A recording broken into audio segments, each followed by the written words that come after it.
साल 1950 का यह एक चौंकाने वाला किस्सा रानी बाजार का है। यहाँ रामप्रकाश रहता था, जिसकी बेटी को 5 साल की उम्र में कैंसर हो गया। कई डॉक्टरों को दिखाने और इलाज कराने पर भी उसमें किसी तरह का सुधार नजर नहीं आया। होते होते एक रात कैंसर ने उसकी जान ले ली। उस बच्ची की जान रात को करीब 1 बजे गई थी। उसी रात को पास के ही एक गांव की महिला मोहिनी को एक ट्रक ने टक्कर मार दी थी।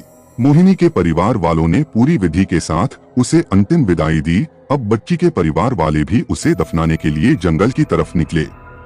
जंगल जाते समय अचानक से उस लड़की के शरीर में हलचल हुई। सभी हैरान हो गए कि मृत लड़की का शरीर कैसे हिल रहा है। थोड़ी ही देर में लड़की जिंदा हो गई और उसके परिवार वाले खुशी खुशी उसे अपने साथ घर ले आए। किसी को इस बात की भनक नहीं थी कि उस लड़की के अंदर उसी रात ट्रक से टकराने वाली मोहिनी की आत्मा घुस गई थी। बच्ची जब से मौत से लौटकर आई थी, तब से ही उदास और चुपचाप एक कोने में बैठी रहती थी। एक दिन उसकी माँ ने उसे खुद अपने हाथों से खाना खिलाया और मामा के घर लेकर जाने की बात कही। खाना खिलाकर उसे अच्छे से तैयार करके वो उसे अपने मायके ले गई। रास्ते में वो बच्ची जैसे ही उस ट्रक के हादसे वाली जगह पहुंची, तो उसने अपनी माँ को कहा कि मेरा गाँव इधर है। माँ ने उसकी बातों पर बिल्कुल गौर नहीं किया और उस बात को हंसी में टाल दिया। कुछ ही देर में वो अपनी बेटी के मामा यानी अपने भाई के घर पहुंच गई। 1-2 दिन बाद मामा जी के घर के आसपास ही बच्ची के अंदर घुसी मोहिनी को अपनी पड़ोसन सिमरन दिखी। उसने जोर से उसे नाम से पुकारा।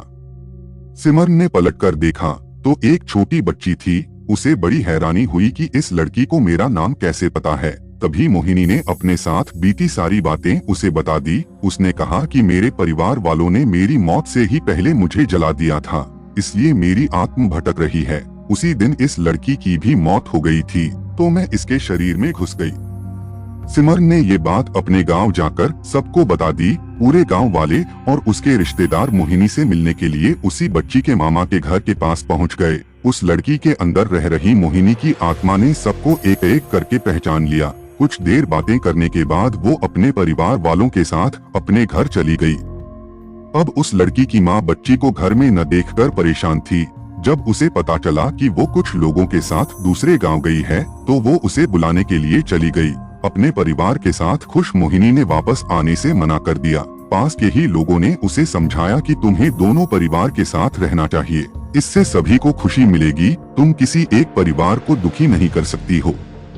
इस बात को सुनने के बाद लड़की के शरीर में रह रही मोहिनी अपनी माँ के साथ वापस आने के लिए राजी हो गई। अब वो दोनों परिवारों के साथ खुशी